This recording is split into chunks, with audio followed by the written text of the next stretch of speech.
welcome to the Deltahead stream. I'm James Howell, and tonight we're going to do part 2 of Legacy of Kain, Defiance. And yeah, it looks like we're kind of getting close to something approximating a regular schedule. Did this at Saturday evening of last week, and doing it Saturday evening of this week. 2 dots, make a line. So, we'll see how that goes, and we can keep that up. There's a weekend coming up where I definitely know I won't be streaming since I'll be traveling. Well, that I won't be streaming since I'll be traveling, but other than that, this is kind of working out. So, pregame show.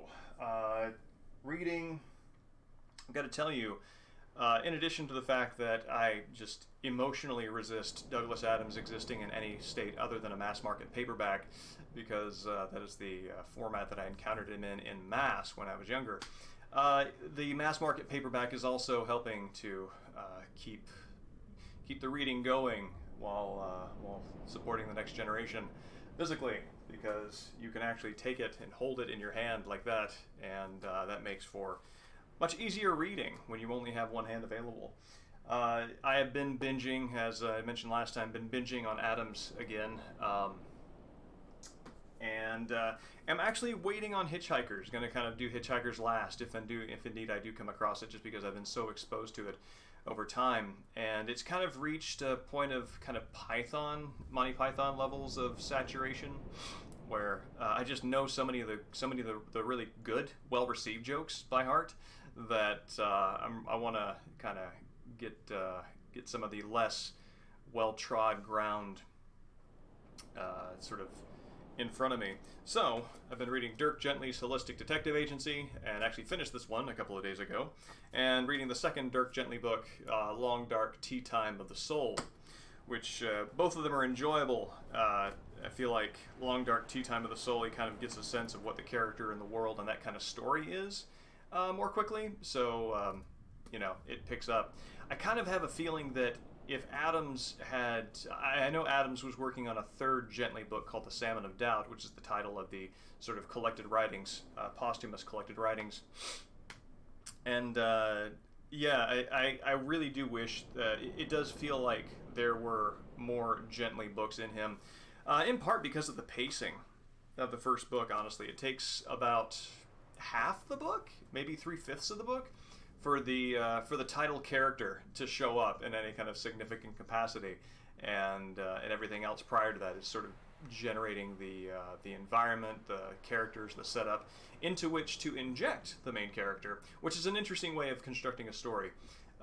So taken on its own, that's a story structure, a novel structure that sort of merits some reflection on to kind of think about what that means for the final effect.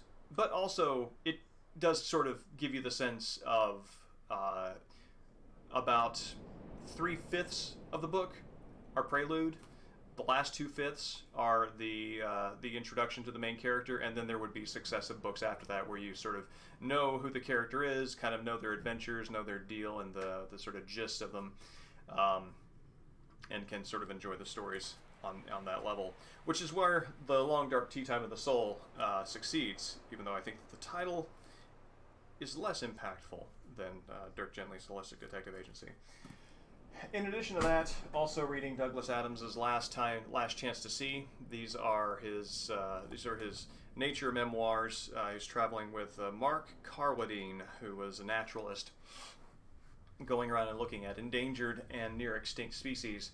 And one thing that, besides the fact that I like Adams' humor, I am sad that he passed away and did not continue writing, being dead, because really toward the end he was really starting to get into his science writing, science and tech writing, which is really, really quality stuff. It's very accessible, very accessible, very personable, and that is absolutely the kind of writer that the sciences need on their side, because it helps to popularize the cause and of science education, and in areas and for people for whom the acceptance of the scientific method is not something that sort of comes up in their natural environments, where to help promote that and make that attractive.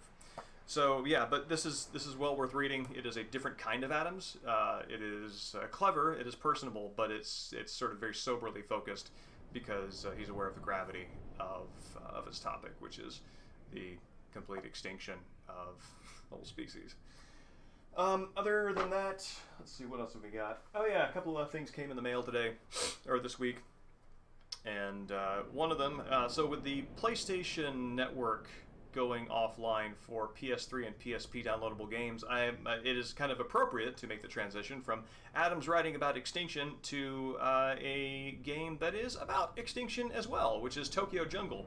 And also ironic because the English version of that game is now, if you haven't already bought it and downloaded it, extinct for you because you can no longer acquire it. It was only available in English, I believe, on PSN as a digital download, which breaks my heart because it is one of my favorite games and, in fact, was the first game that we ever did on the Deltahead podcast.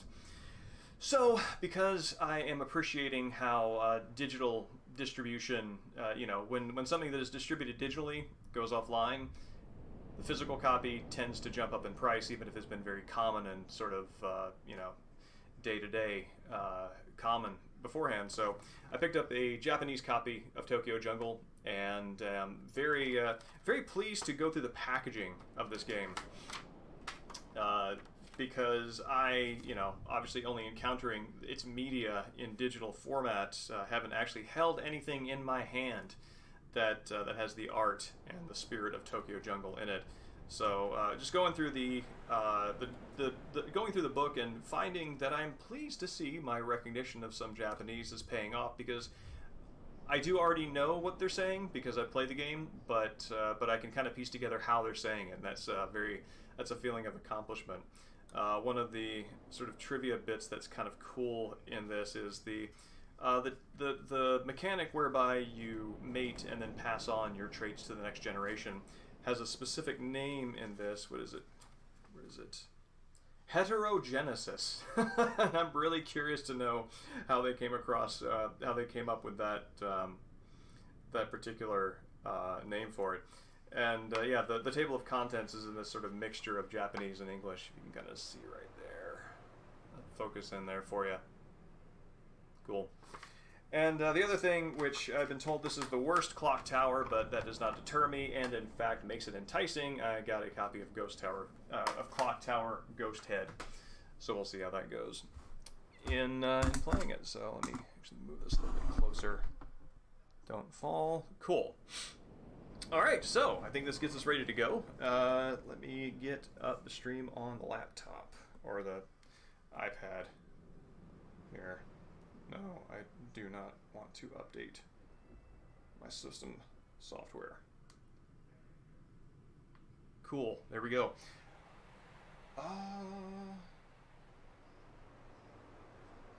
Okay, cool. So, we are now ready to start Legacy of Kain Defiance, Part 2, and got about an hour and 45 minutes, I think. An hour and 35 minutes to run on this. So, that's good. One second, let me click this over.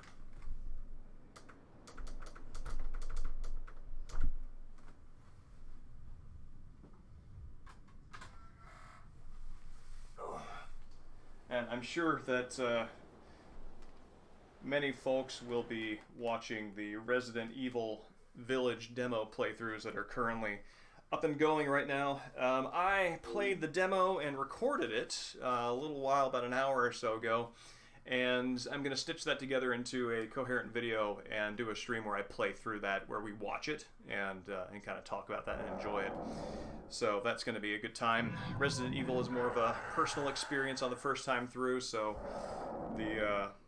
it's the sort of thing where you kind of want to have that first playthrough all to yourself. All right. Cool.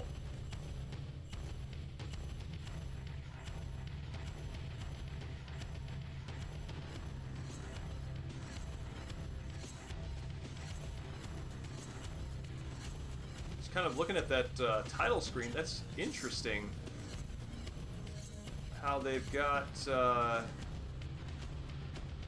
there's a lot happening there. I can see Raziel's insignia,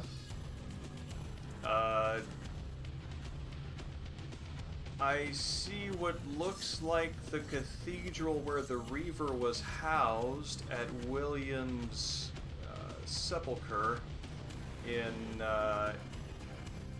and I see the central courtyard, what I think is the central courtyard of the Seraphan stronghold there, sort of moving back and forth between the, oh no, the Seraphan courtyard doesn't have that sort of mansion staircase to it. That's interesting. Anyway, it's sort of twisting back and forth between the Raziel Otherworld, excuse me, and the regular one.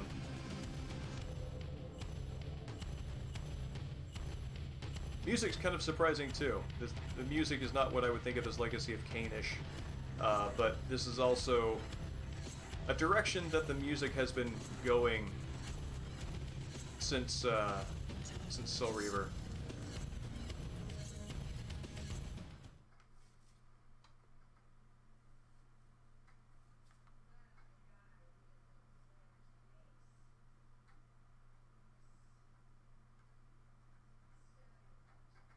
And so, yeah, we are picking up with Raziel. I believe Raziel has just escaped the Elder God's clutches, and now we are...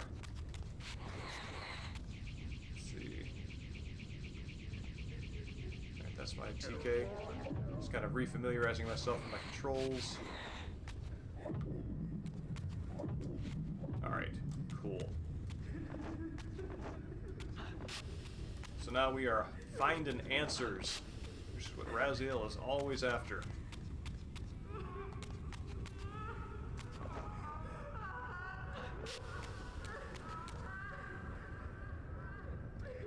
Evening, Mexican Stings. Good to see you.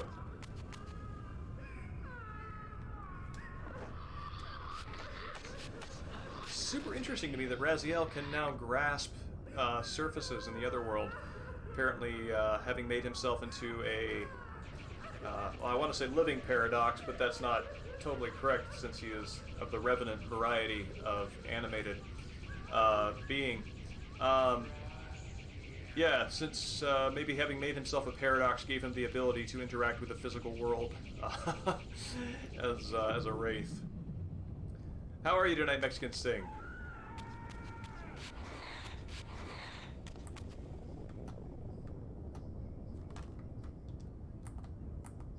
Well, controller, what do you... There we go. When I'm going home, there is no home. Oh, wild.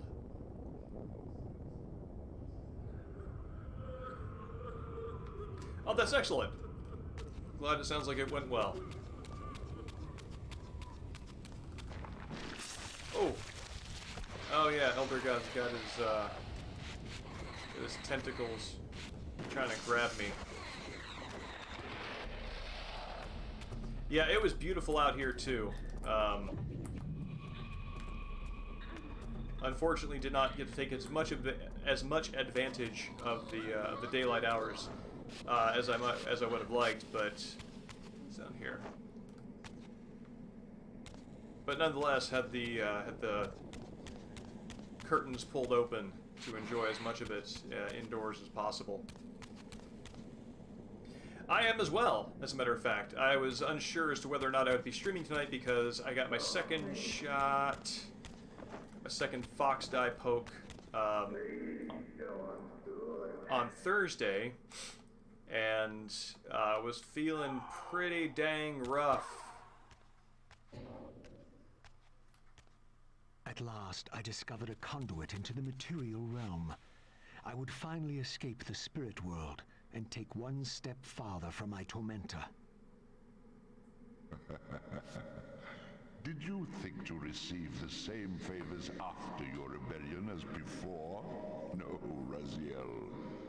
I have no need for you to enter the physical world, so no conduit will be granted. You serve me adequately as a wraith, and a wraith you will remain. So, my restraints had not been removed, only loosened. I would not be held prisoner in the spectral realm, There had to be another way. Go get him, buddy. Yeah, no, Tony J's voice is fantastic. Everybody's voice is amazing in this. It's so good. I would love it if Square Enix revived this series. Kind of just maybe have, like, even if Amy Hennig is busy doing Star Wars stuff, just kind of have her on board as a creative consultant to give her blessing on further tales of Nosgoth. Yeah, I had, man, so I have the night shift with our kiddo, so I was kind of sitting down and taking care of him for several hours after I'd gotten the shot, and then realized I forgot to give the cat a nighttime treat, which is why she was harassing me spectacularly. So I got up to pull it out of the cabinet, and all of a sudden it felt like my head wanted to swivel on whatever the, like some fourth axis of direction. The vertigo was just crushing, and had to have a good solid sit down for a much longer period of time. It was not a good experience. Yeah, it has. Oh, I don't know if she. I was under the impression that she had stayed. Oh, that's great. I was under the impression that she had stayed with Star Wars, but maybe I'm wrong on that.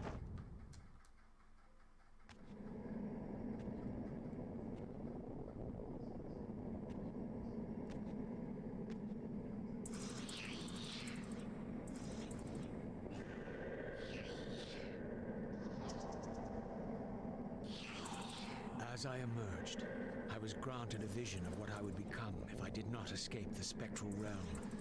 For these too were agents of my master, hunting the lost souls that struggled to escape the endless twilight of the underworld. Oh, there we go. Whoop. That's,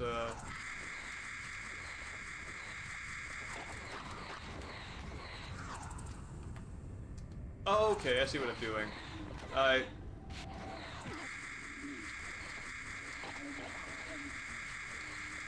keep hitting the open my mouth and scream so food comes into it button. The master's plan for me was ominously clear. Like these mindless hunters, I existed only to fuel him with souls, siphoning their energy to feed him and his wheel of fate. I had to break these bonds, while I still possessed my own will.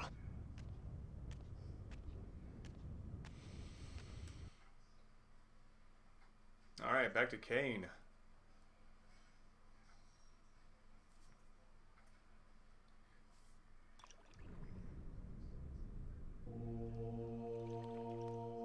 So when last we were with Kain,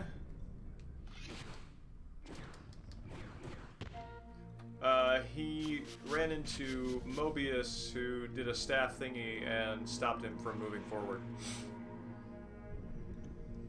Okay, that sounds familiar.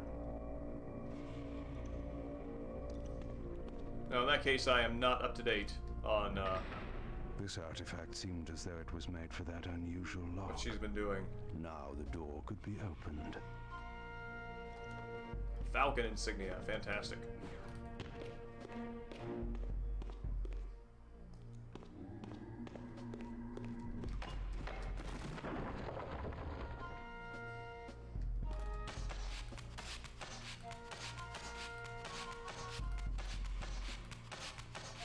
What if there's something about that sort of three-claw hand that they have that that results in that particular grasping sound that I love so much?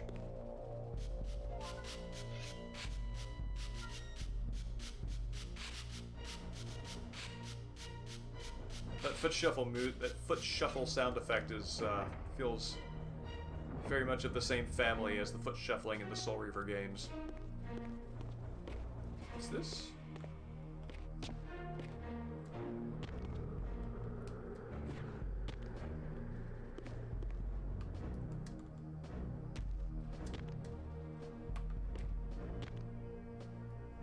Something over here.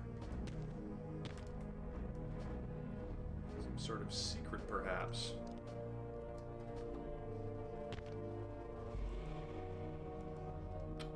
Maybe there was a secret and I have already acquired it. It's curious.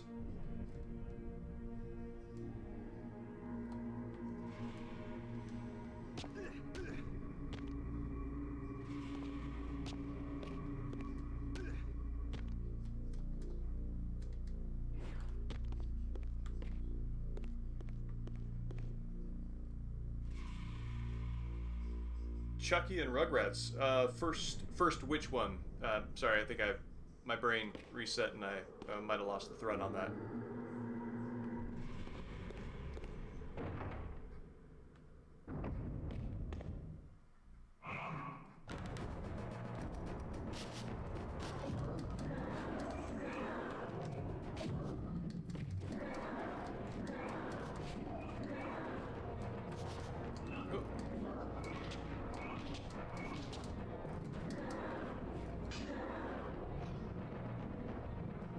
Any blood left in this one? None. Oh, footstep noises. I don't remember those from his character.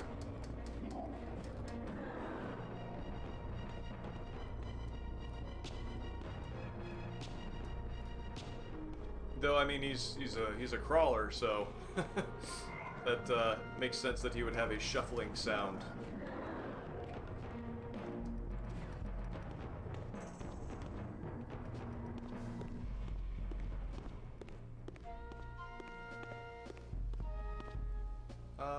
Yeah, I can use the health.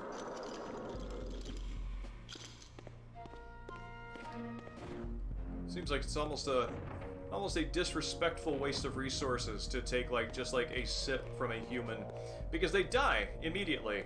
Apparently, it's kind of a Schrodinger's cat situation as to how much blood an individual human has, because you only find out once you know, I guess however much you take is however much they had, because they die instantly.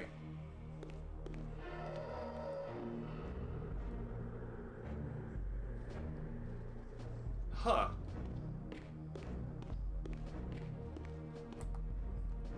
I'll pull up some YouTube some YouTube clips later and give that a listen. That does sound familiar. I do remember those old Nickelodeon. Let's see. Fine. Nickelodeon cartoons having kind of a playful way of sharing their story and their atmosphere. Whoop.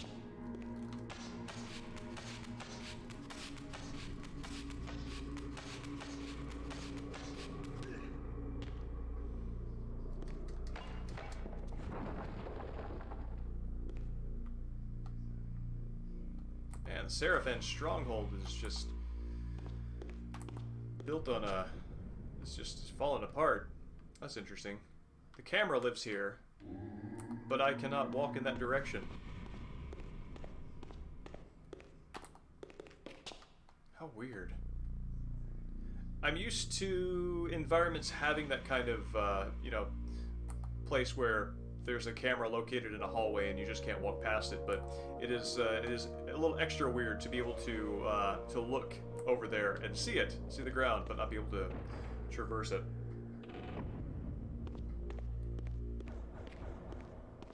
Oh. Okay, I'm back where the Reaver was.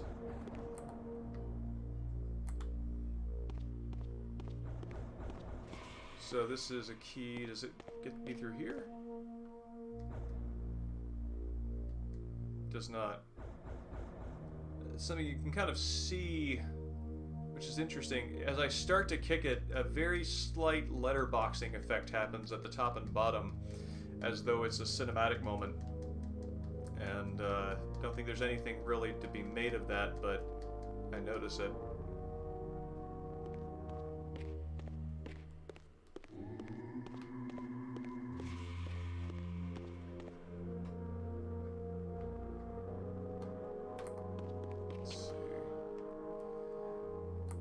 Alright, so...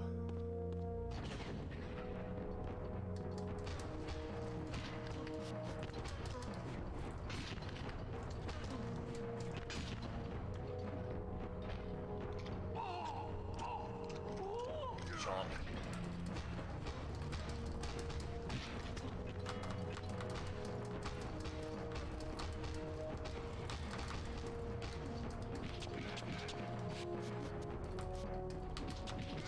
Huzzah! Misdodge! Buddy.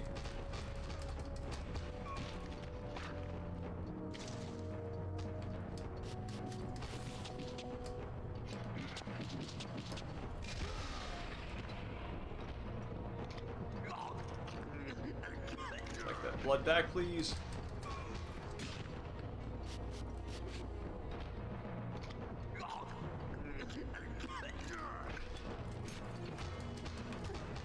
Use one of my special moves. Yeah.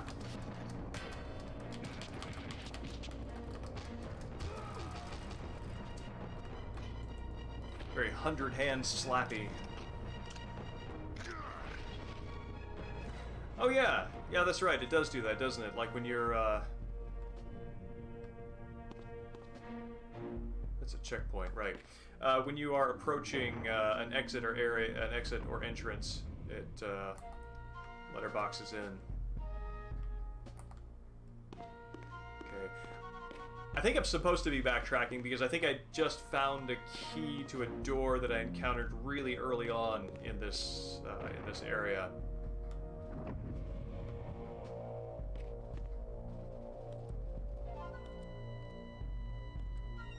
Malik, the great Sarafan warrior. I had met him before. His sword and shield seemed to have gone astray. That's interesting. I wonder if this is an effect of the altered timeline that Kain now exists in, because he seems to imply an occasional familiarity with Malik, meaning that he met him and has had a very specific time and space relationship to him, very specific context. Whereas in the Soul Reaver game, Malik, Kain had turned him into a lieutenant, so you would think that his observation would imply more familiarity than just that. So I don't know what the answer to that is because I have not played Blood Omen 2. I wonder if I can do my multi-hit thing on this. Yeah! Feels good. Same effect over here? Yeah.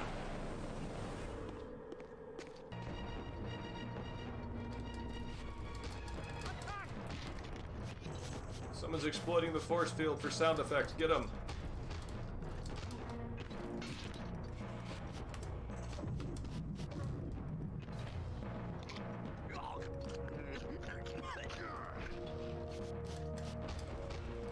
So I'm guessing this means that my next... I'm going to use the Falcon to open a door that I need to go through to get to... Be gone. That I need to get to access the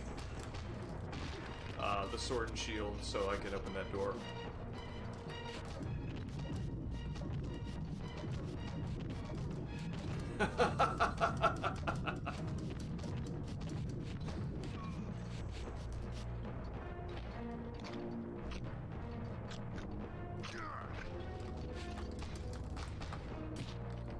Received sanguine censure.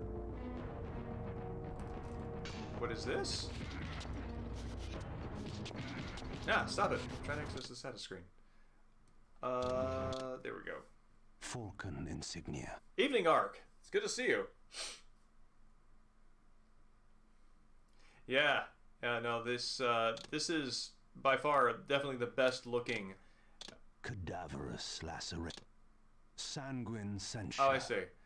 Same thing, but midair. Once an opponent is flung helpless into the air, I can follow suit, catching them before they fall, carving their flesh and bone with a second assault. That's great. Alright, let's do it then. Whoop. Let's try this. Yeah, there we go.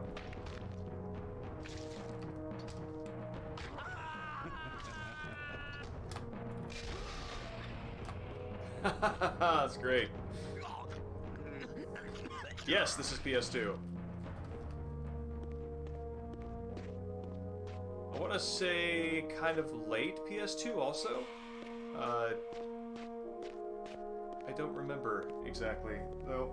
Hold on. Yep. Okay. This cable is wrapped around like 5 different things unintentionally.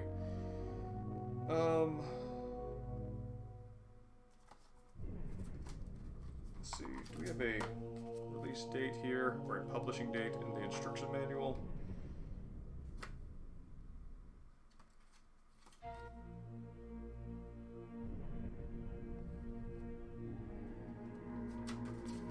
Which I'm sure it is available to see online, but I'm just wondering if it happens to be on hand. Yeah, unfortunately, I'm not seeing a date right there. 2003. So, not necessarily late, but definitely past the Shadow of Memories, Metal Gear Solid 1, early PS1, or early PS2 store of development knowledge.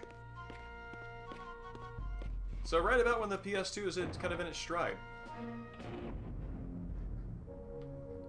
Skydance. What does Skydance do? And did I just come from here? I think I did just come from here. Yep, I did. Let's go back.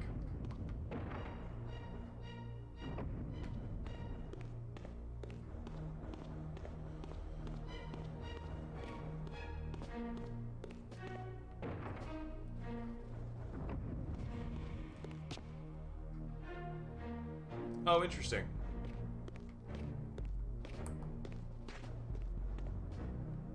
Alright, so Malik, Sword and Shield. Is there another door I can go through here?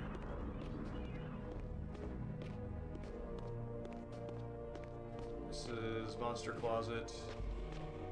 This is a door.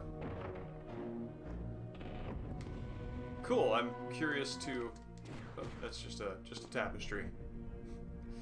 No Hamlet and Polonius moments there. I'm going to be curious to see what stuff they've released, and I'll look into that later.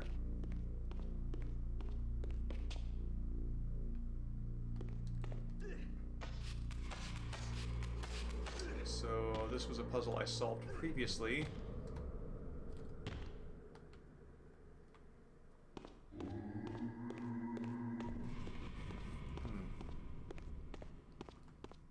Noticing to date that Raziel's level design is more linear and more clearly outlined where to go.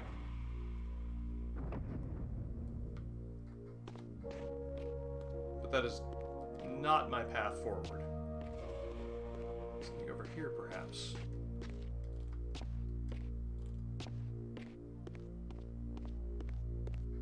What is this? Okay, this courtyard feels familiar.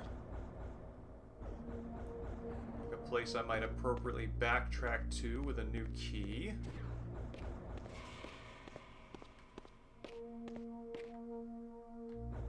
Is this, no, that door's already unlocked, I think.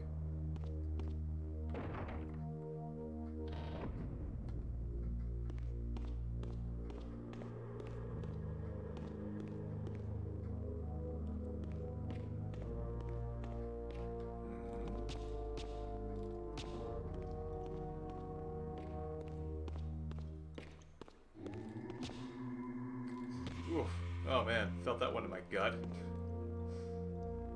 You know that feeling you get when you watch somebody fall, or your character falls in a video game, and they land so far below. It's such a long fall that you kind of feel it in your kind of like in the pit of your stomach.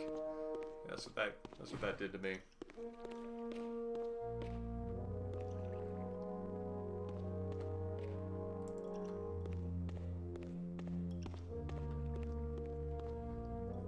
I am wondering if these checkpoints mean I am moving forward,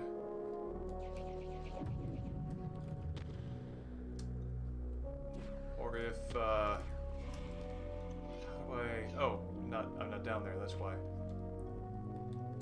Or if they just mean that they think I want to be here, so they will give me a checkpoint near here.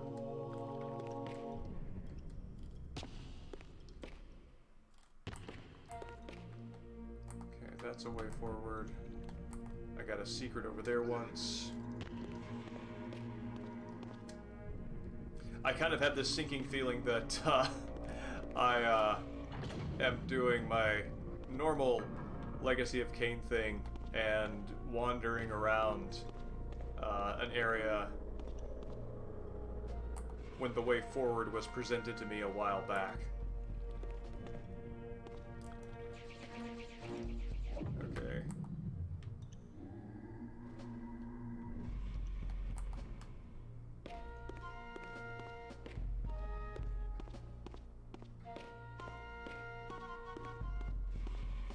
Something I'm curious to listen for if we make it back to Raziel's.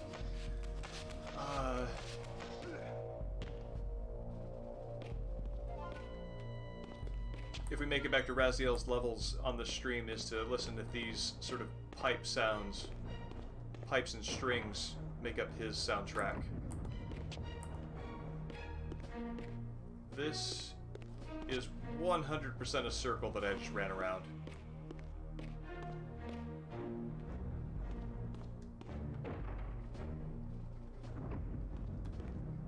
Was the way forward just like obviously right in front of me and I missed it? No? No? Okay, I'm back here again.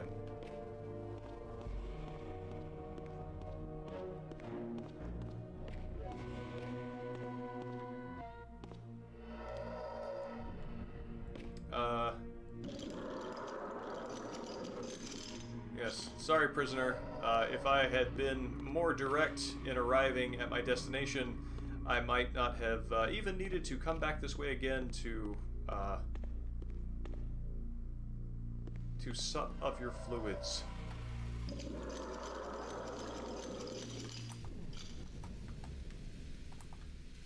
As it stands, I would like to top off. Oh. There we go.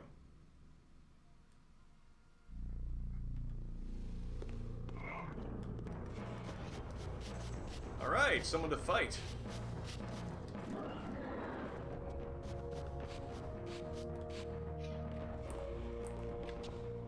Is that... No, that was my someone to fight.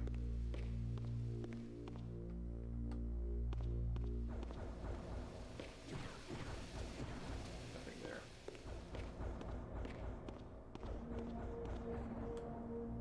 The Mexican Sting, I can tell you that I am looking forward for the 2 weeks post-second Pfizer shot to pass, so I can feel okay about going out and doing some things again.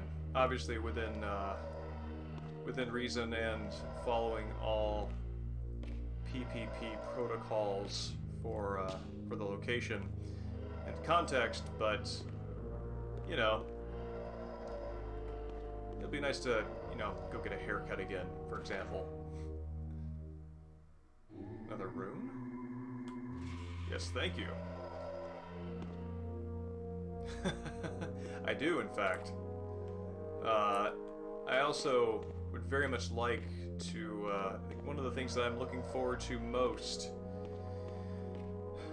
besides being able to travel more responsibly and see family, is, okay, no, this is definitely the way that I came before. is to be able to go back to Pink Gorilla in the University District and International District in Seattle and what? I don't feel like I'm supposed to be able to do that. And browse in store again. Huh. Oh, looks like it's registering a ledge.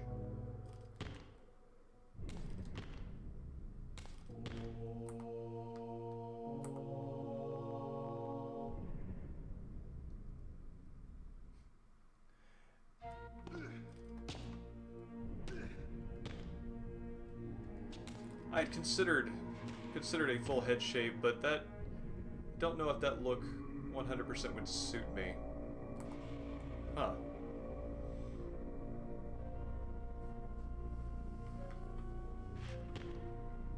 I'm actually curious to know if this will, like...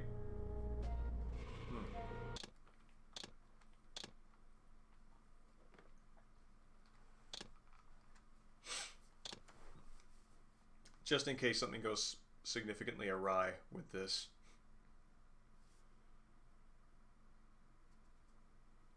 Yeah, I know. That's, I, as well, at the start of the month, am gonna finally make a trip to see my folks back east. How much? Oh. Well, that's interesting, and seems like knowledge that maybe a speedrunner would be able to take advantage of. My knowledge of how to exploit little glitches like that is pretty slim. Alright, so no, I am in fact back here again, under the snow lights of the Seraphan Stronghold's central reliquary. Yeah, their first time as grandparents. Unfortunately, kiddo's a little too young to travel. So that'll be a later trip, but yeah. It'll just be for a weekend, but you know, that after how many missed holidays? Many at this point. Will be refreshing.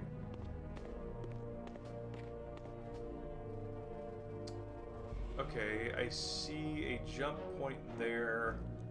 And a jump point there, but I don't think there's any way I can access that from here.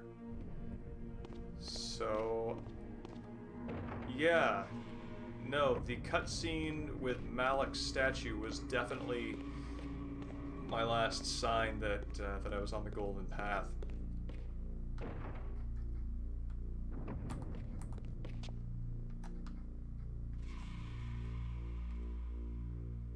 Yeah, I got all Christmas presents were mailed.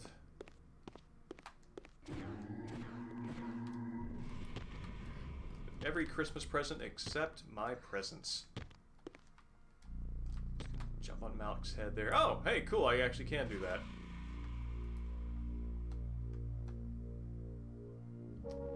And I don't know if anything up there is actually my way forward, but it's kind of nice to be up here to be able to look. It's like maybe something over there.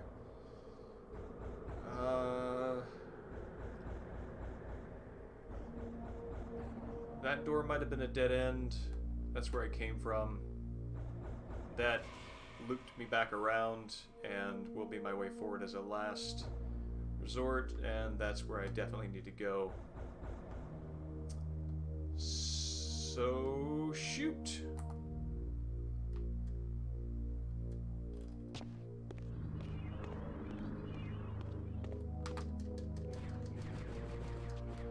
Let's see. Cool. It's very satisfying.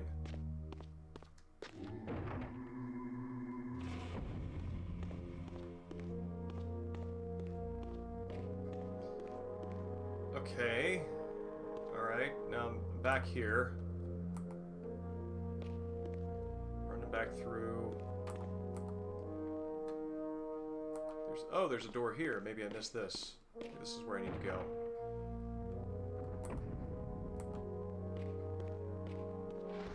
Yes!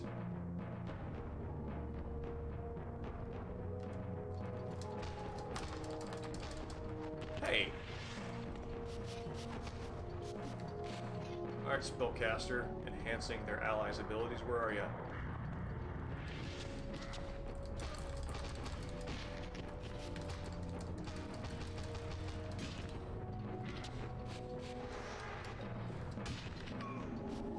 Chomp.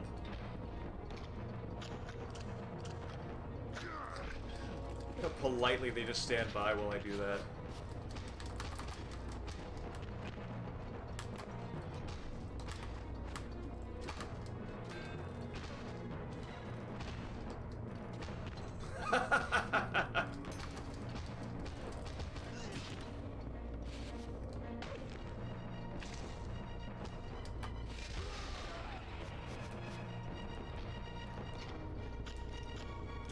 I do like charging me up a super.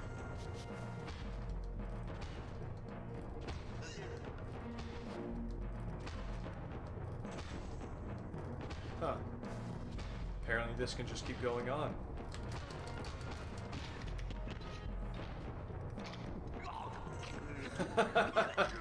Yes, these are, this is a dark reimagining of Santa's workshop. Seraphan claws. Ho ho ho, kill vampires. Don't stop with just one.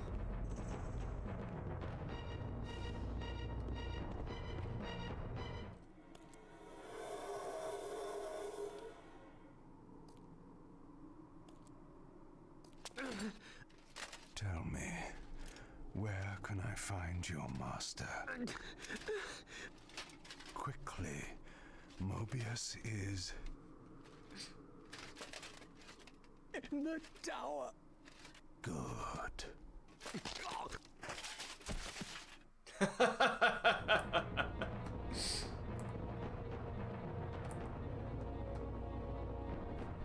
Kain is this wonderful. I mean, everybody likes controlling a villain at some point. It's nice to have that. Not even an anti-hero, because it's like Kain isn't even embracing a role of a hero reluctantly. He's just caning it up. Yeah, that kind of ruthlessness is normally relegated to the realm of villains, and it's refreshing to see that level of confidence in the character that you're like 100% behind as the player character. I love it.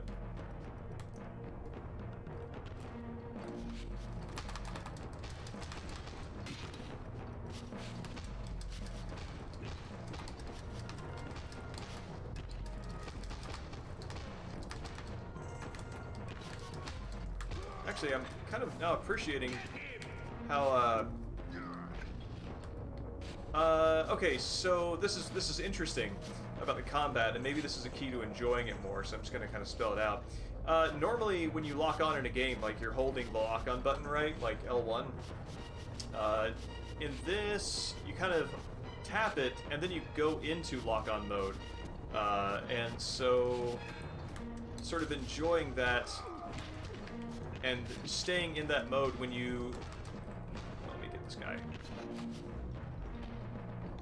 When you miss teleport over, you automatically relock on to whoever is nearest by. So maybe the combat wants me to be less focused on this one enemy and more do some cool moves, then zip over and hit this other guy. Just kind of enjoy the buffet of violence.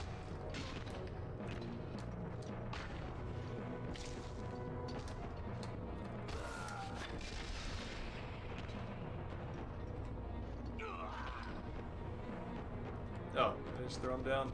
I guess I did, huh? So I came from up there. What's over here? Nothing. Anything here? That is not a door I can open. In fact, that is not a door with handles. Just hinges. That makes me think of that joke with the dog holding the ball. No throw, only catch. No handle, only hinges. Alright. Yeah, there we go. Oh, come on.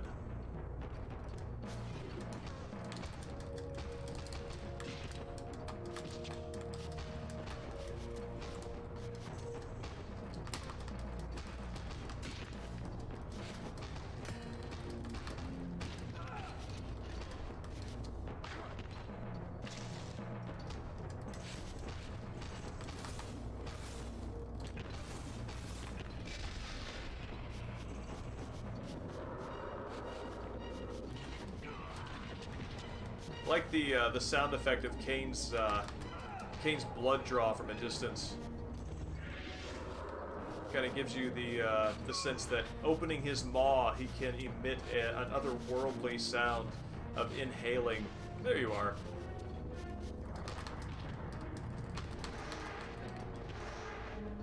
And that for all of the accessibility that his human size and human form gives him as you know, as an otherworldly, non-human creature, being able to make a creepy sound supports the fact that he is not, in fact, like us. Or not like me. You might be a vampire, and I don't know. It's kind of your business.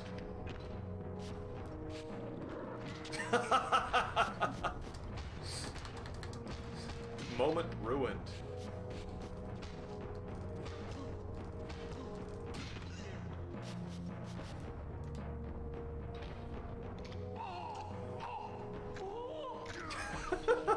I love that sound effect. That whoa, like something madcap is happening, rather than one's vitals being drained. Yes, I agree completely. Alright. Yeah, man, I just made one wrong turn and I went all the way back through the tutorial area of the castle. Now, hold on a sec. Let me check the time.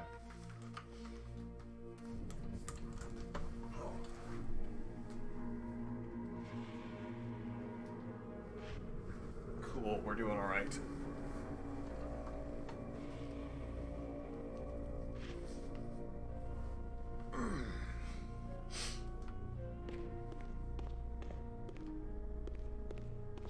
Alright. This is the second layer, the second level. That is probably something I will want to go through. Although it does seem a little weird to have a stained glass window behind bars. Maybe it's a museum piece. Do not touch. Stay on the roped walkway. Wait, did I? This is where it just came in. Yeah? Yeah. Okay. Here. Wonder if there's something that I need to hit with a TK blast?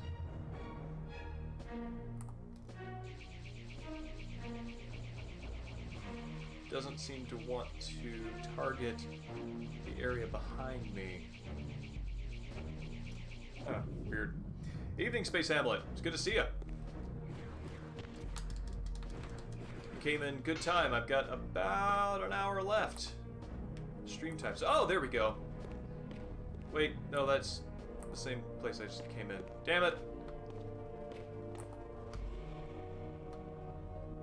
Maybe is there somewhere I need to get up? No, wait, there's a brazier. So that is to this way. Or is this where? Oh, they're looking a lot alike. All right, let's just kind of see where this goes.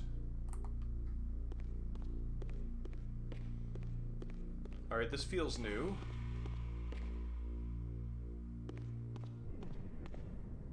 Yeah, I think we're still on the forward path. Yeah, here we go. This is the second level of... Cool, I saw this before. Let's see. Go.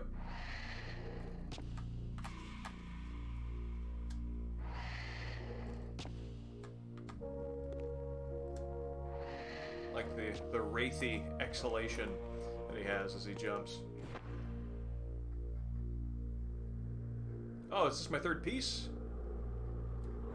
Think it might be.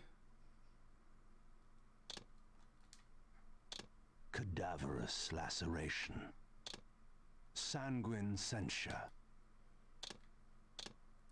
Yes. Oh no, I already had a health talisman. Okay, cool. So I'm on heart piece number 2.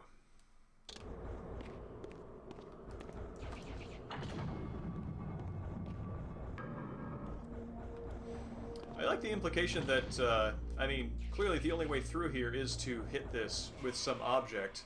So if you don't have telekinetic powers, then, I don't know, maybe you throw something, or you do that thing like, you know, in high school where you have like an overhang and you jump up and hit it for no reason whatsoever. Maybe that's the lock and key thought process in the Seraphin stronghold.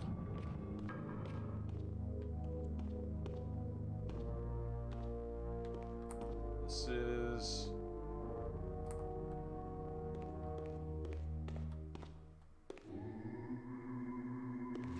Malek's statue, looking slightly different.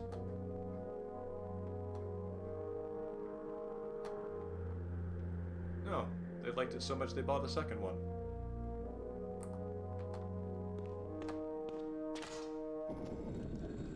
There's one thing Raziel has as a wraith that Kain does not. Kain does not have the satisfying tsh, tsh.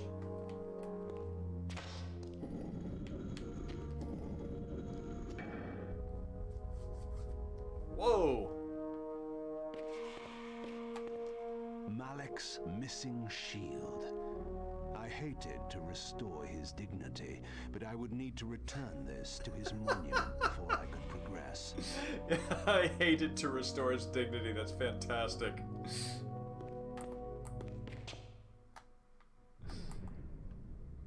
Kain grumping it up.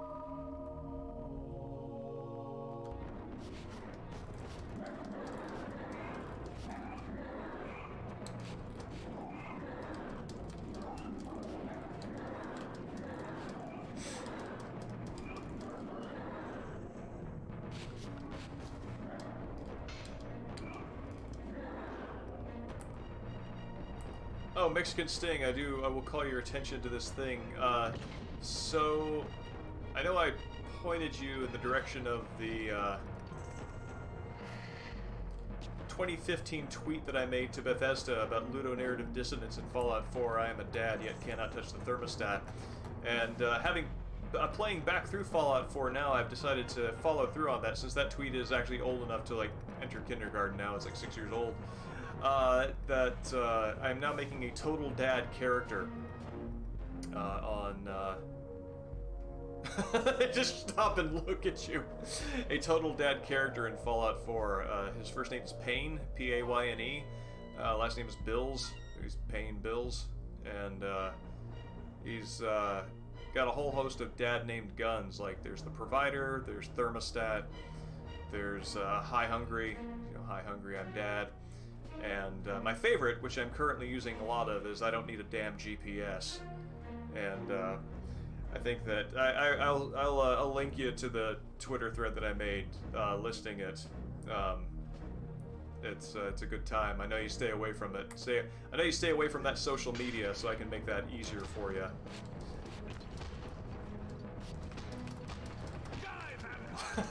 Was not even the target of my assault.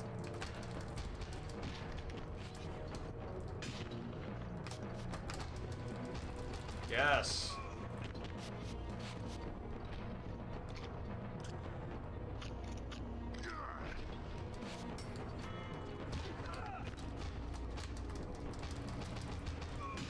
Again, they're so polite with my... I'm gonna see if I can drink both at once. Ah. No, one just fell down. They're so polite with letting me drink the blood of their comrades. It's like see two of them watching the third one getting eaten. It's like, no, Terry, he's earned this.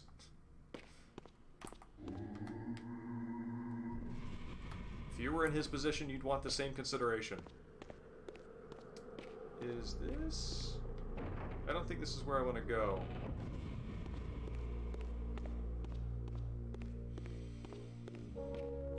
But maybe? Maybe.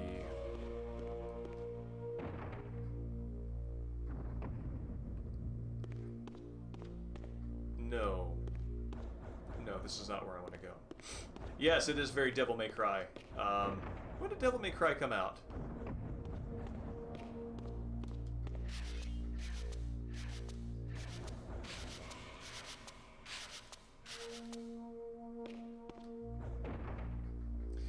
Yeah, Mexican Sting. I do the same. I have the same experience with it. It is very good for idle moments,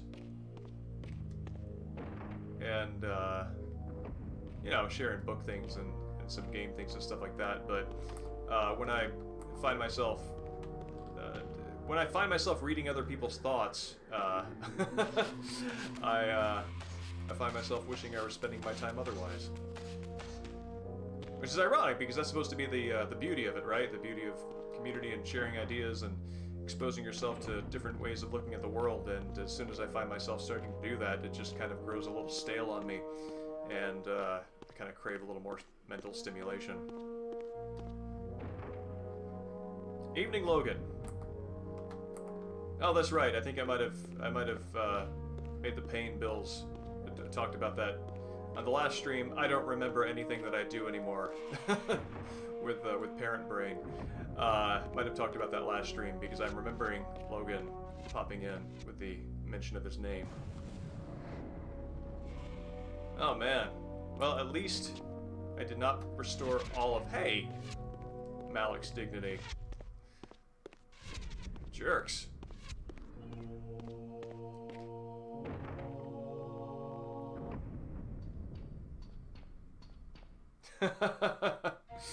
Yeah, same. I've gotten to that point. It's taken about a year to get here, but you know, I love reading, but there's a certain kind of habit that I need to get into for my brain to truly enjoy it. And the thing is, like, the pleasure of reading is greater than the pleasure of most other activities. So I know that I enjoy it, but occasionally I get into these frames of mind where I'm like, why do I enjoy this? I know that I love this on a fundamental level, but I'm not feeling it. And it's kind of like exercising, where it's like when you have a positive relationship to exercising, you actively go out and do it, even though it might be a little uncomfortable or difficult to jumpstart. And then you start actively enjoying it once it's like a lifestyle. And it's taken me about a year after, like, honestly, like, learning how to read for pleasure again is something that you actually do have to pick up, like, after grad school, especially if you get it in the humanities where you read professionally. It took me about a year to sort of get back into that cycle again, but now that I actively enjoy it more, it pokes the part of my brain that says you are doing something that makes you happy. And once you have that as like your ground level experience, even if you're just kind of like, this really sucks, you're still doing something that you like. And it is a muscle that you need to practice. That's not the right metaphor. In fact, there's probably something that is like a muscle, that is physiological, that is not a muscle, that this more closely relates to.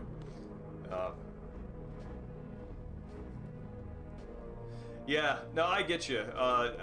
Honestly, I can read like an instruction manual and enjoy it. It's just the act itself brings me much pleasure. I mean, there's the question for how long, right? It's, their own guy hit him. Let's see if I can just...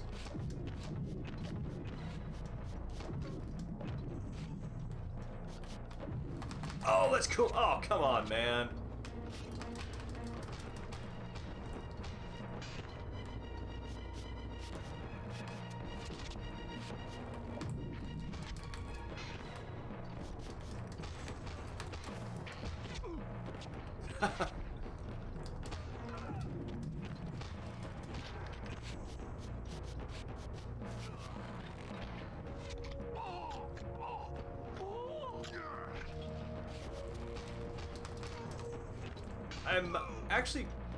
I'm really appreciating how the variety of moves allows combat to be more varied. I wonder how much that's actually required versus letting you exercise style in play.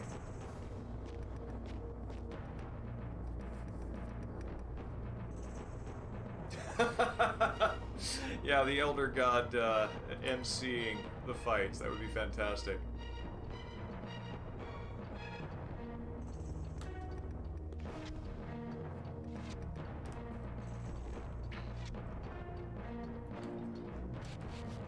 Oh.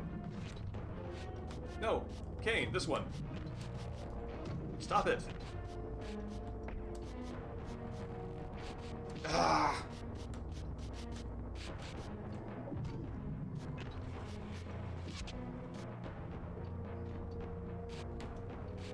Alright guys, this is gonna work one way or another.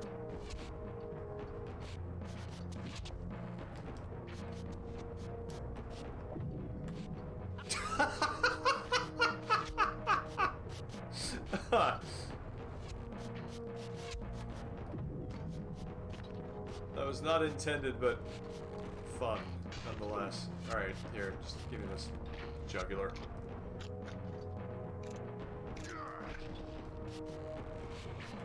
Katamari Damacy manual is fantastic, I agree.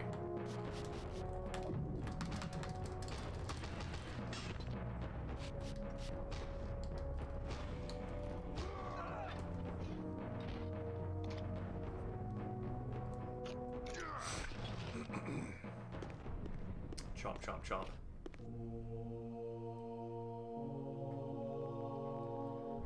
Oblivion instructions. You mean the, like, Elder Scrolls Oblivion? Man, I believe I still have my hard copy of that around here somewhere.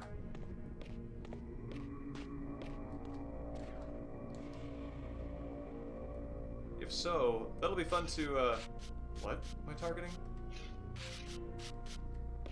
There's somebody on the other side of that wall, apparently. I'll look for that.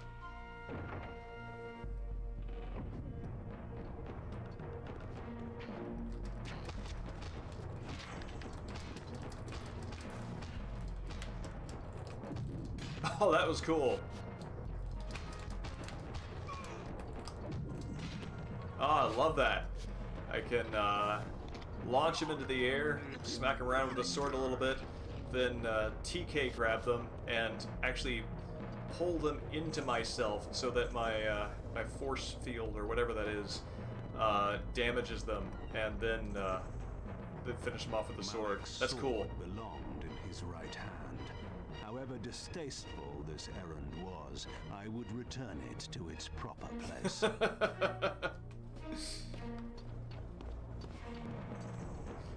Of all things Kain could be grossed out about, putting things back.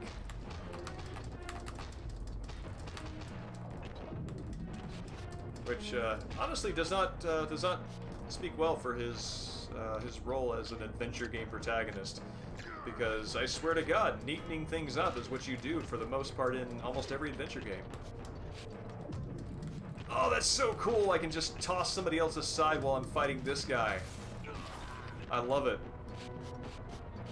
Oh.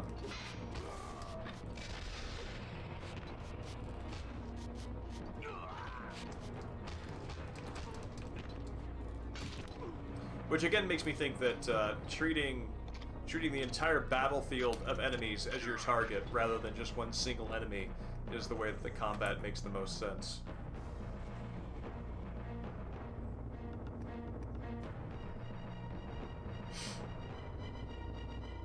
Oh, that's really cool, Logan. They have an art book for TES Online that that is similar.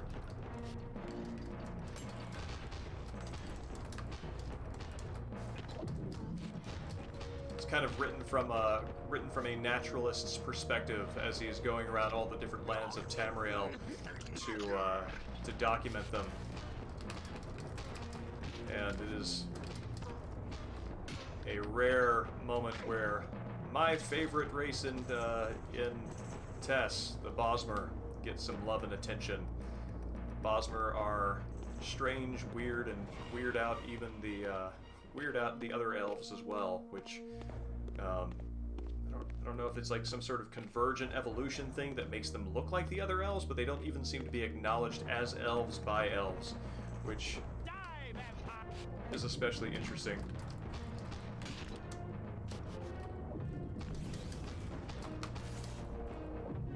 Oh, that was awesome. Oh, that's fantastic.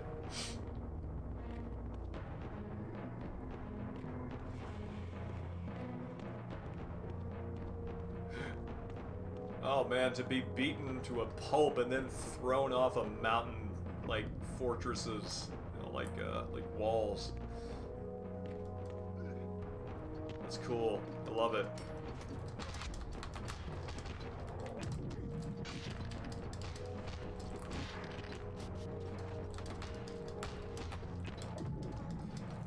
it's so neat.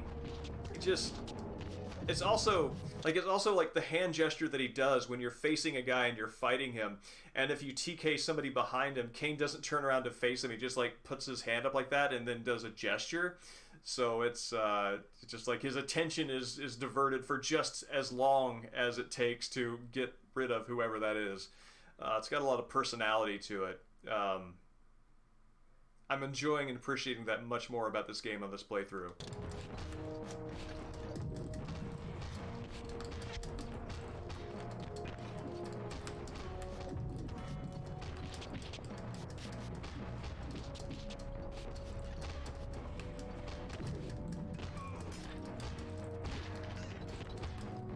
Oh, cool. All three at once? Yeah. That's great. What?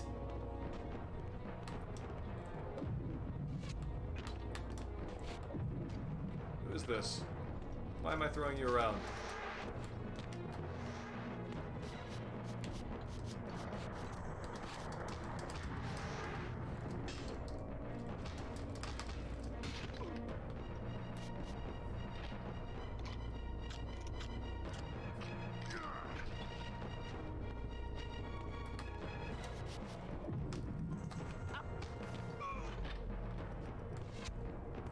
More?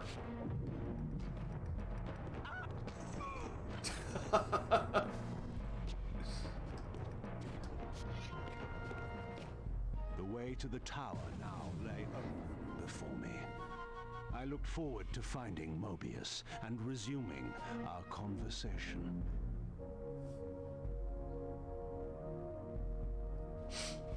Yeah, kind of like a Muso game, actually. That's not a bad comparison. They don't flood the battlefield with as many enemies, and they're not quite as popcorny as like a Muso game. But it's kind of like it's kind of in between kind of a DMC and that. Though I don't know, DMC you're invited to treat the whole battlefield as your enemy as well. So there's much closer to DMC in this. I feel like the combat in DMC definitely does characterize Dante, but I think there's more depth of character in Kain, so it stands out more as a feature of the way the combat sort of gives you entry into the fictional universe.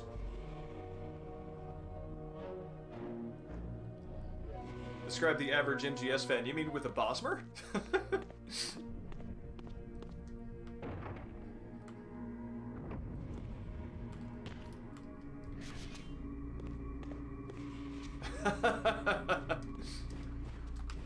Hey.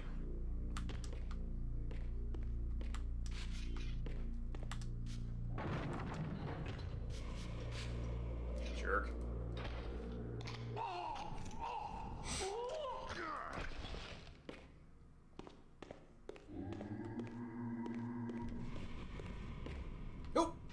Ah, you got me. Really surprised at how little damage that arrow actually does. It just takes like a pixel. Which really conveys the sense of chutzpah and optimism these archers must have, that firing arrows at Kain, like they're gonna be the one that gets that last pixel of health off of him.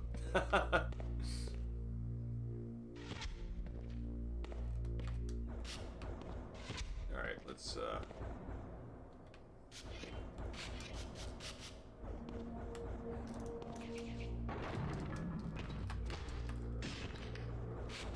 and I would like that blood back, please. Thank you very much.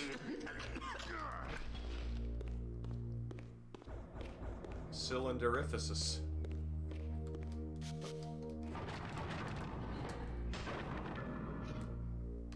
Anybody?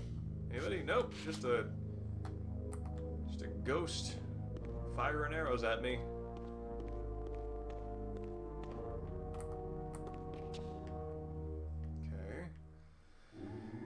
This that I want to climb because I like climbing things, and that there's a staircase which seems like it probably leads me to a destination, and oh, that hallway is closed.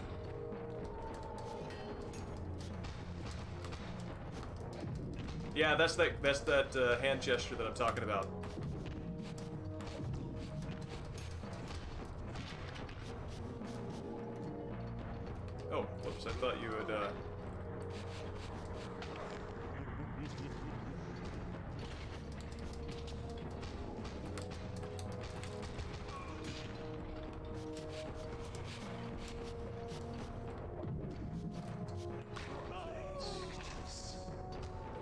Invictus. Oh, weird. The sorcery is protecting them against, Oh, there you are. Protecting them against my TK.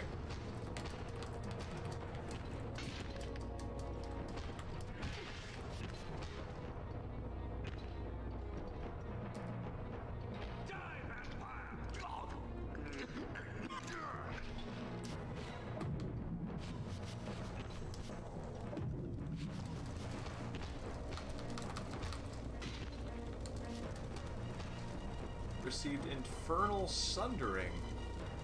So, it looks like either these are timed unlocks, depending on where I progress in the game, or there is an invisible XP meter that's just ticking up that I'm not seeing, and that once I get past certain checkpoints, it unlocks different moves. Right? Exactly. Stunlock, the ultimate hope of a Seraphim guard.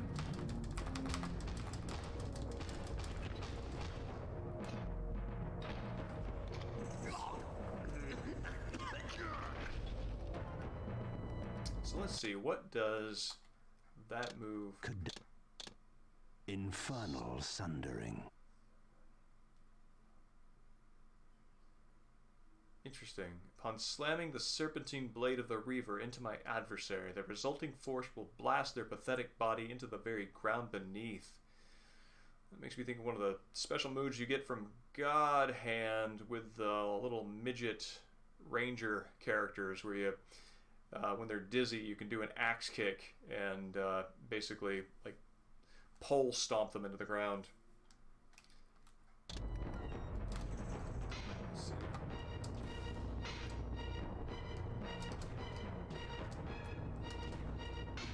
That just looks like it just maps onto my normal move. Oh wait, no, hold on.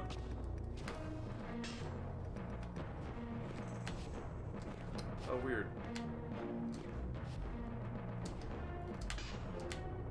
That's actually its own thing. Let's take a quick look at this again real fast. Infernal Sundering. Okay, okay, no, this is not connected to the launch attack at all. It's its own thing. Gotcha, gotcha. Oop.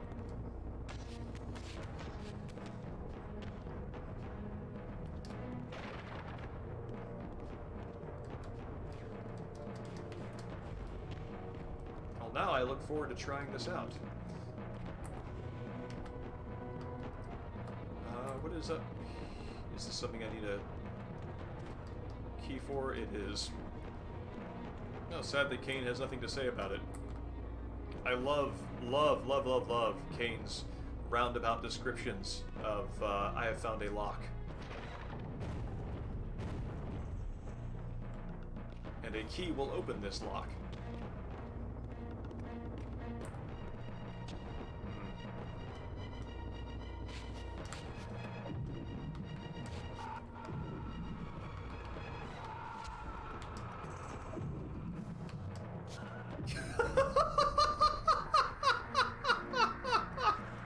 Oh, that's fantastic!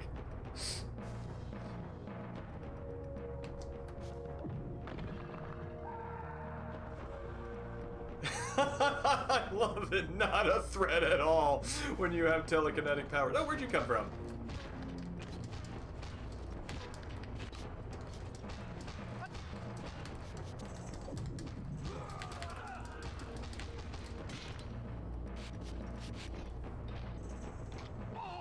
Evening, Shogi. It's good to see you.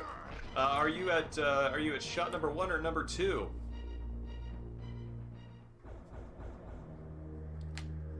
Helm Splitter. Oh, I just had a chance to practice my new move, but didn't use it. Yeah, Space Hamlet. I mean, honestly, TK is probably telekinesis is probably not the most common thing. So I would imagine they would just be like standing there, just kind of stunned. This has very. Actually, it's a good thing you're here, because the Dark Souls and Legacy of Kain comparison, I think, holds out, because this view in particular is giving me Anor Londo vibes.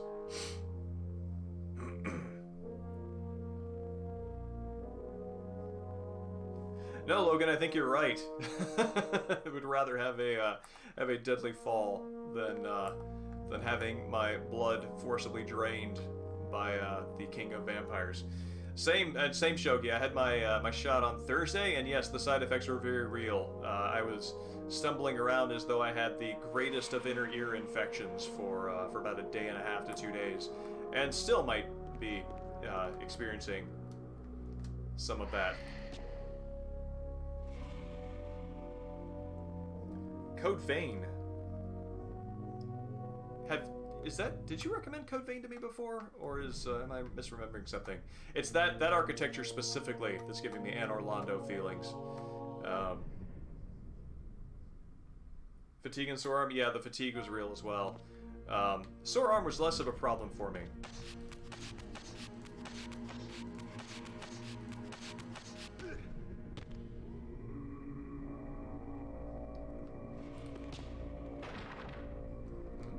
Okay, another drawbridge.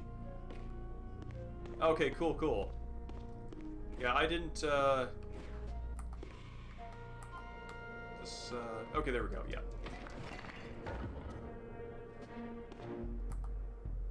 The place where I got mine did not give me an option of one of the two. It's just whichever one they had, but they both seem equally effective. Oh, wow. That was awesome. Yeah, that one was under maintenance, wasn't it?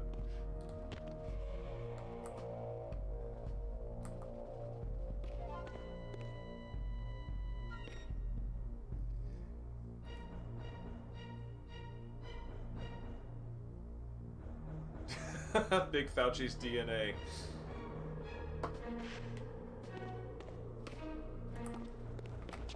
Terrorists are asking for $1 billion? I always love Fat Man's so that's what's going on when Raiden tells him about the ransom demands. And yeah, Shogi, I was skeptical and leery at first of the mRNA approach, but as I've come to understand the science behind it a little bit more, to the best of my ability, I'm not I'm a layman learning about such things. My concerns have obviously diminished to the point that I'm obviously getting the vaccine myself.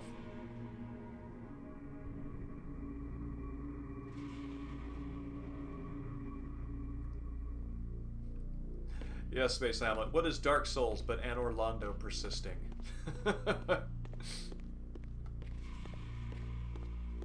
Well, sir.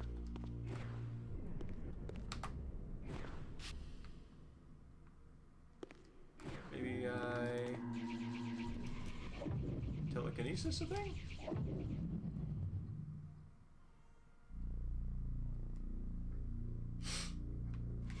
I think one of the things that helped comfort me on it was there was actually an XKCD comic that explained it using Star Wars and the Death Star as examples of what if there were like a giant dummy Death Star that freaked everybody out on a given planet, and they decided to learn how to kill it. So they did, and that wasn't the real threat. And then the actual Death Star showed up, and it was destroyed and dispatched with almost immediately because they knew how to do it.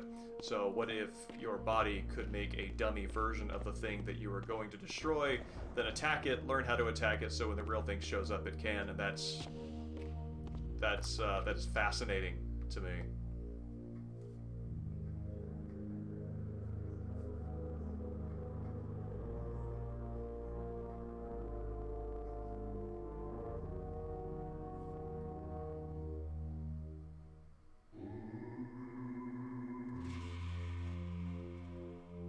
Jay and Jade?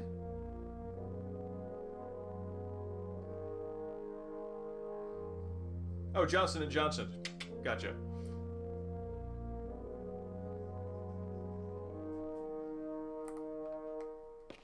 What am I supposed to be doing here?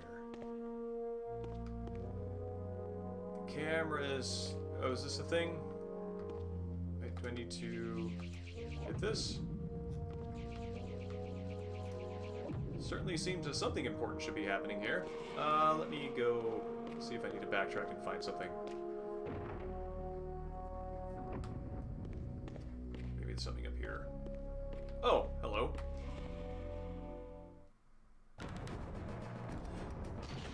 Oh, right. Oh, cool. Oh, I see. It is like the slam effect. Just without launching them in the air first.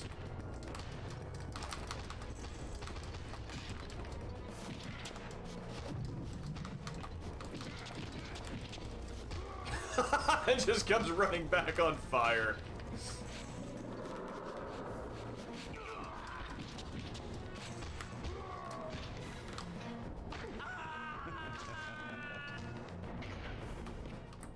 Let's see. So I got the decorative sword. Is there? And I do know the door that was back there that I need to open to get that. Let's see. What are we doing on time? Yeah, I think we got time to finish out Kain's section here. Oh, good.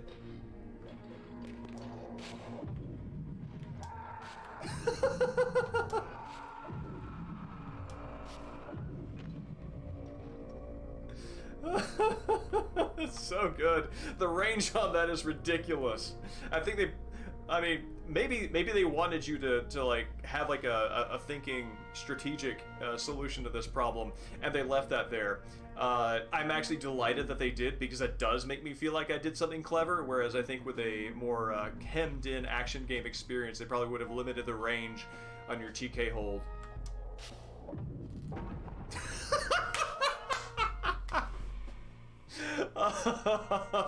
There goes the back of your skull. Have a good flight.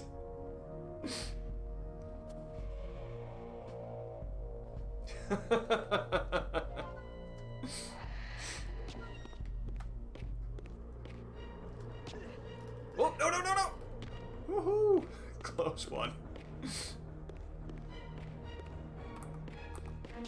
No, I'm not much of a barfly myself, so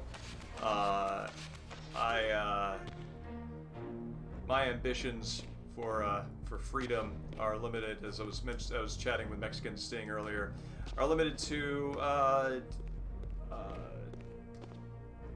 seeing some family here in a couple of weeks, and being able to browse in person at a couple of video game stores here in Seattle.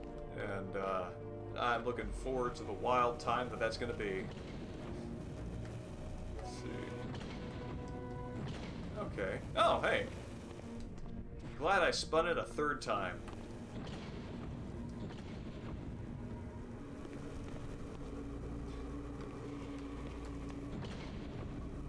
This is my thing. Curious. This artifact, joined with the relic I discovered earlier, appeared to be but one fragment of a larger emblem. This shard was endowed with elemental fire, enhancing both the Reaver and my telekinetic powers. Oh, I bet I can telekinesis. I can pyrokinesis. The braziers that were standing up there before.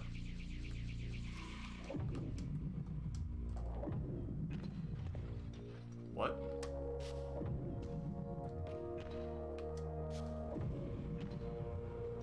I don't know if you can hear that, but there's definitely the sound of a body being impacted as I do that.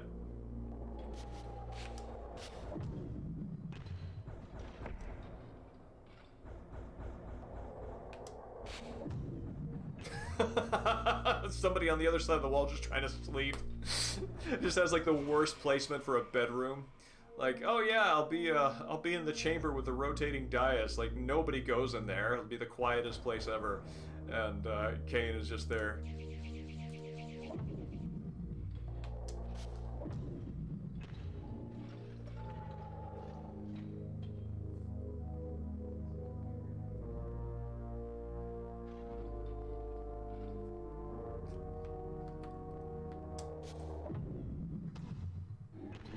Trying to see like if I can like throw him off the edge.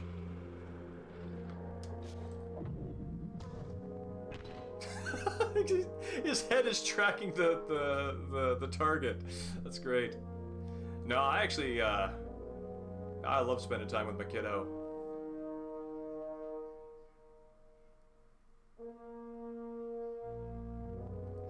Now this is, we're kind of getting into maybe some Bioshock territory of different,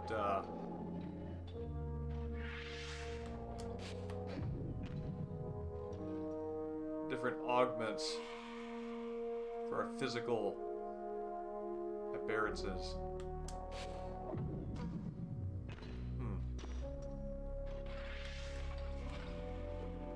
I do hear... Well, let's just set these on fire. See if maybe we got a dude on the other side ready to join us. How do I...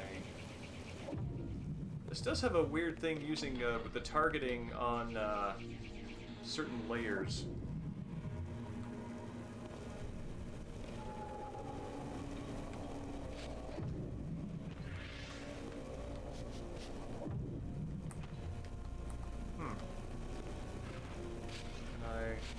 I just want to... Okay, I can't turn this anymore. There we go. That's who I've been harassing.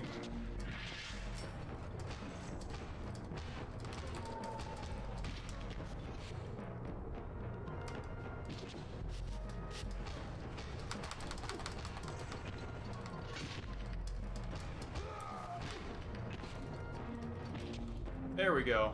Woo! Down to that that 1 pixel of health that archer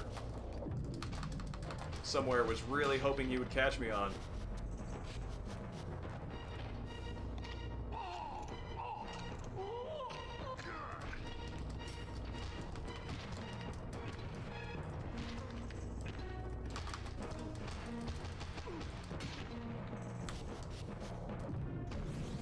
I wonder if there's a way that I can telekinetically catapult somebody and then feed as they're flying away. Like it, I remember the first time I played through this, I was just very uninterested in the depth of the mechanics of the combat, and it has that problem where you can get by on amateur skills, you know, skills that are not taking advantage of the full moveset. And when I first played through this years and years and years ago, that's what I was doing. I was just getting by. And now that I'm really enjoying kind of the depth of what the combinations of moves can bring, I really want to play with it more. So it actually does feel very, very, like, very sandboxy, very game-like that way.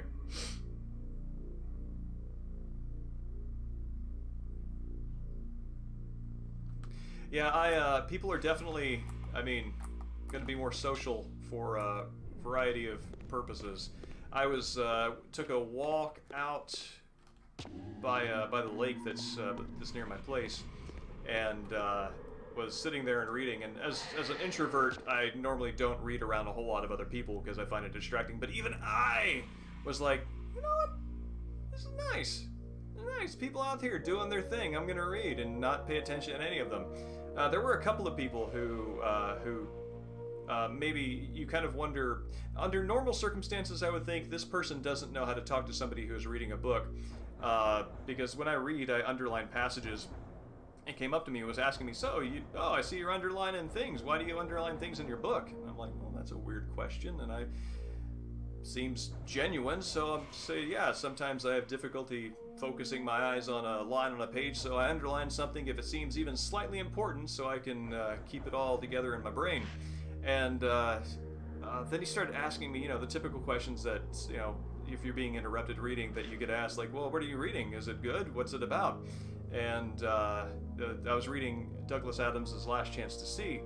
And so he said, what kind of endangered animals are you reading about? And I'm like, well, I'm on page 19, so I don't quite know yet. He said, well, the next time I see you, maybe you'll be a little further along in it. I said, yep, and I will absolutely let you know which ones are dying when we talk next. And I don't know who he is, and unless we happen to run into each other again at the same park, which is likely. It's a nice place, and many people in the area go there. He might never know, but I did recommend it to him, and I hope he reads it himself. So, but yeah, no, I even if there's like a little bit of reader's annoyance at being asked what I'm reading. If I'm in a public place, I just kind of accept that as the cost of doing business, and feel pretty okay about indulging the curiosity.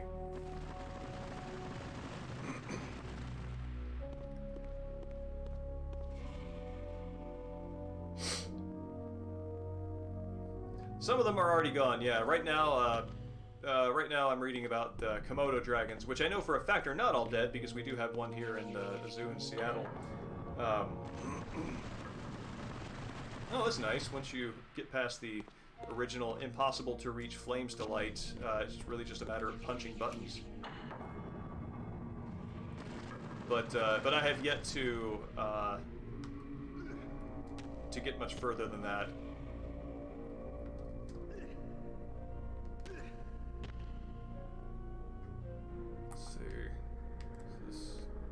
Do here? Is there anything there?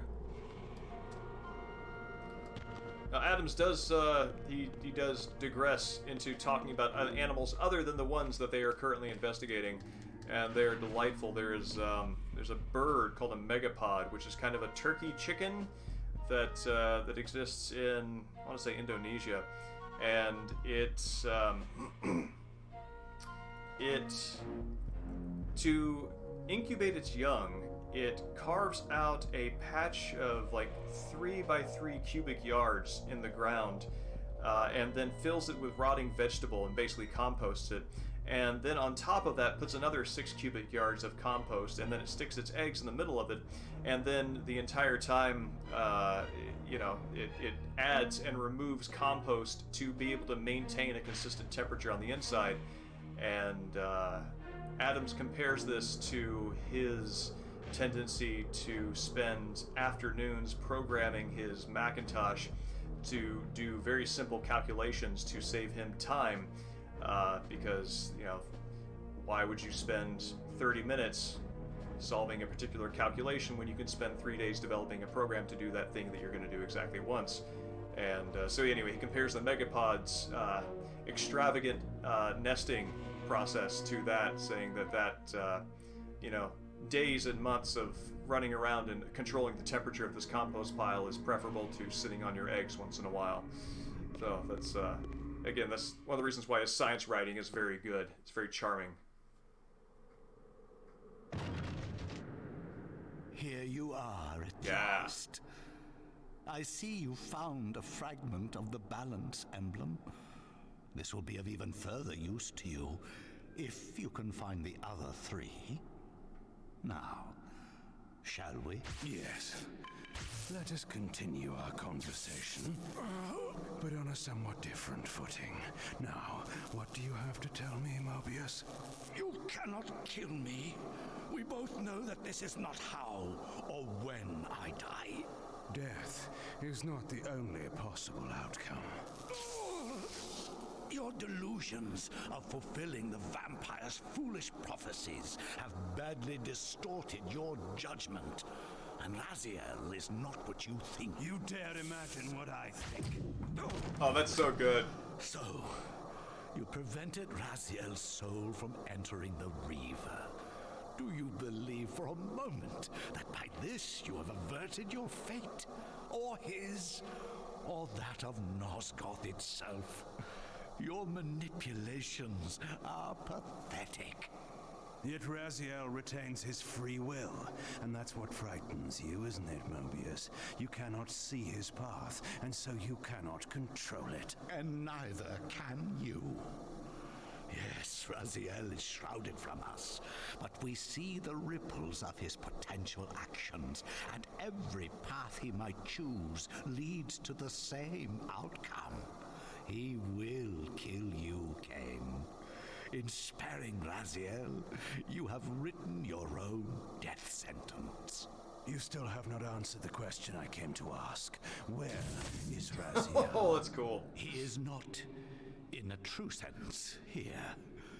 Not now. Don't try my patience, Mobius. What have you done with him? He is contained. In time, it may be safe to release him. His destiny must be completed. He will enter the sword. But until that time, he is dangerous. Far more dangerous than you could understand. And your incontrovertible evidence? The answers are plain, if you know where to look. Go west of the pillars. There you will find a testament written in stone. But stones too can lie. I like how the villains' motivations in this are.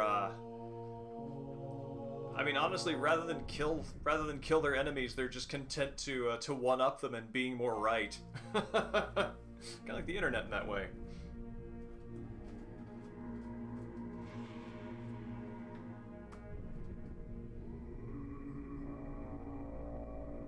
Catching up.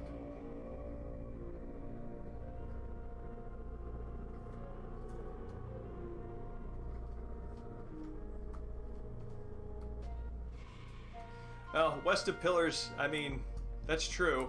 Fortunately, we do have a slightly hemmed-in path that that enables us to have a more specific west. Oh, hey, that did that increase my life? Let's see what time we're at here. Oh, yes, it did, in fact. So, there's a fine time to come across that health talisman. Let's, hold on a second. Someone very badly wants to say hello.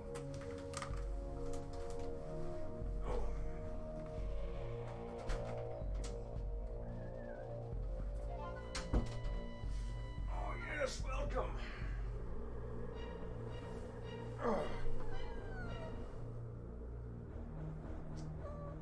Little gargoyle, vice president here, coming to say hello. I'm going to say I'm here to be vice presidential. I'm here to throw the electing vote. Yeah, there's so much good Kain in that last cutscene. I think probably the best one is, "You dare imagine what I think," which is so good. He's like so far beyond anybody that you know, speculating on Kain's machinations is an experiment in delusion. It's so good. Yes, the third the entire time. This is solid as scratch. And hold on a second. I think we're probably at the point where we're going to wrap up Kain's story here and get close to the end of the stream. Let me grab a panda who I'm sure would want to say hello.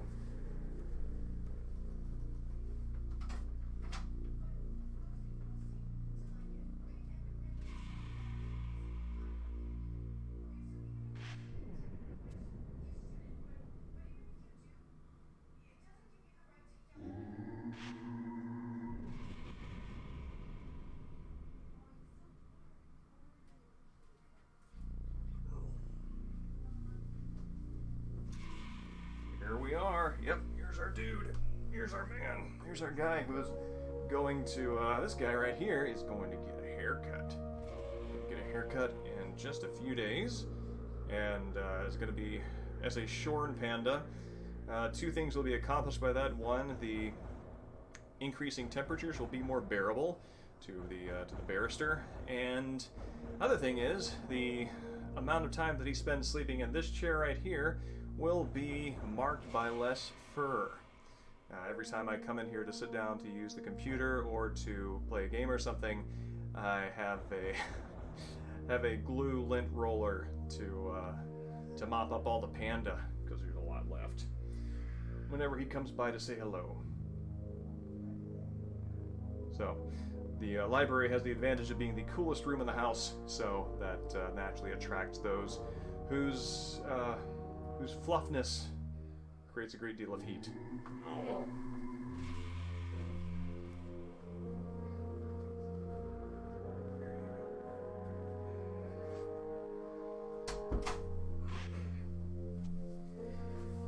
Gotta say, it is a learned skill to be holding a panda of that heft and have a successful dismount, because otherwise, like. And then the neighbors downstairs are like, "What the hell are you doing?"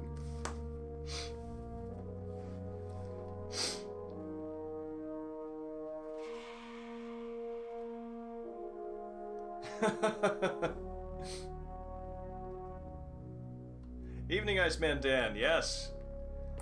I'm glad you made it for the panda. Let's see, would it be? Are these the thrones for the 9? 1, 2, 3, 4, 5, 6, 7. Nope, that's just 7. Weird. Don't know who lives here, but it's not us. The pillars of Nosgoth stood pristine against the horizon. To the west, I would find the enlightenment Mobius felt I lacked. Oh, yeah.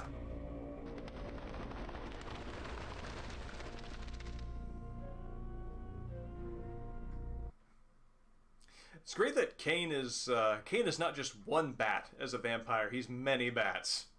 And I kind of wonder if, like, one of those bats gets lost, does he, like, I don't know, like, lose a fingernail upon reforming? Like, what's the distribution like on that?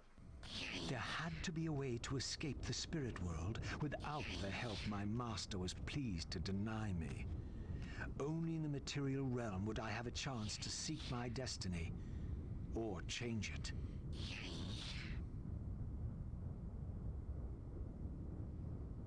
Let's see. So now that as I speculate, special moves are probably unlocked by an invisible XP meter. I don't need to. I can just kind of kill things as Raziel and then let that happen.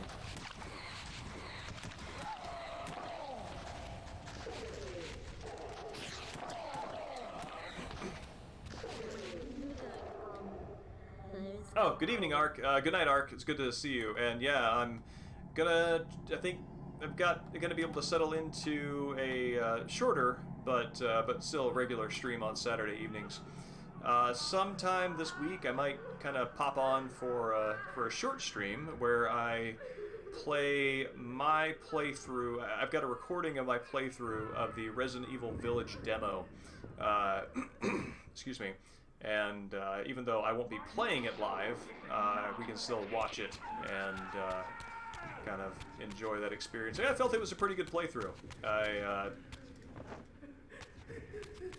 And even am able to sort of respect what I think Capcom is trying to do with the very admittedly awkward, but sort of demo plan of having it available for a limited period of time and playable only within a very specific bracketed schedule.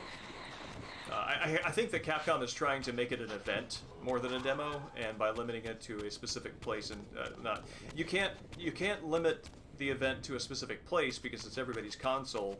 But if you do create the scarcity of a limited time, then you can still create an event-like experience of were you there? That kind of feeling.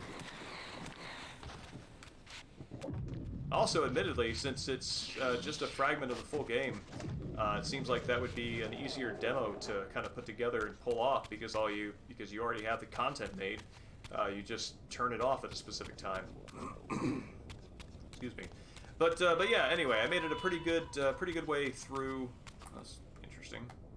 I made it a pretty good way through the game in the demo, and it ended at a satisfying point, about at the point where I would think that a demo would end. Had a few good dramatic moments with combat, near-death experiences, a heal, and some good kills with the critters. So I think it'll be a fun watch. Raziel Seraphan Brothers, I want to say, were there like 7 bosses in the first game? I don't remember.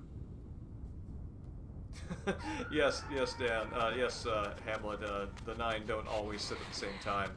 It's a scarcity issue in Nosgoth.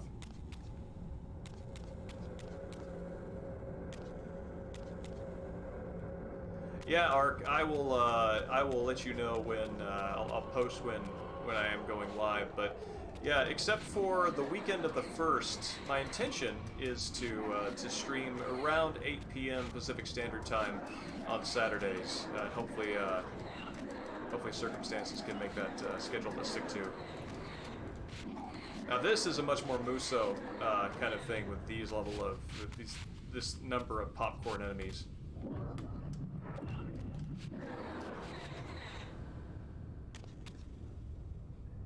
Six. Okay.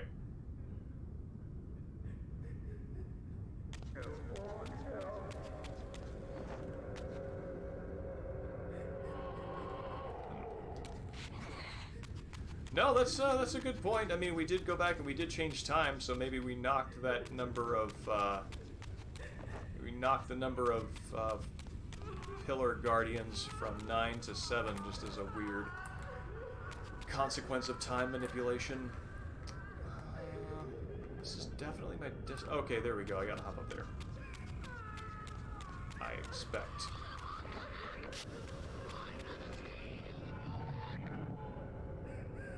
I think Raziel's walking through mud. In this crypt, I discovered ethereal gases rising from the moldering corpse within. As I neared, I felt a distinct spiritual pull, and the closer I approached, the more that pull intensified. So I'm just gonna grab some snacks before I do. But yeah, the sort of walking through mud animation, going through the bars, makes more sense than the sort of smear myself up and then sort of T-pose my way through. All right, well, we are at 10:27. I'm going to hop over to the other side here and then call it a night.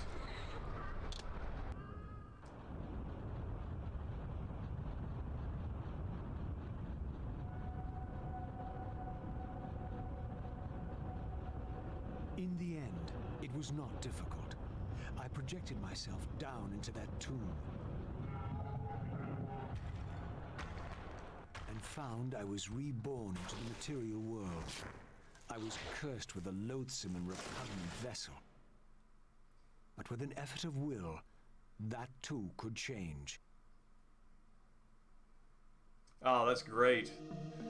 Raziel inhabits the body of a corpse and then rips its remains off so he can have his revenant form be the have his revenant form be his physical form.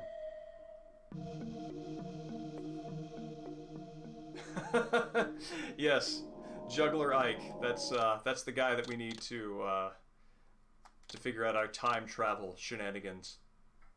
Actually, between Shadow of Memory, this game, and Dirk Gently's Holistic Detective Agency, well, Shadow of Memories was a while back, but still, it's more time travel narrative. But this is where I got to call it a night. So thank you everybody for coming out. Again, hope to do this Saturday next week, 8 p.m. Pacific Standard Time. Hopefully we'll see how that goes. And I might pop on here sometime during the week, so if you have notifications turned on, you should get one for to kind of watch my playthrough of the Resident Evil Village demo. So thanks everybody for coming out, and talk to y'all soon.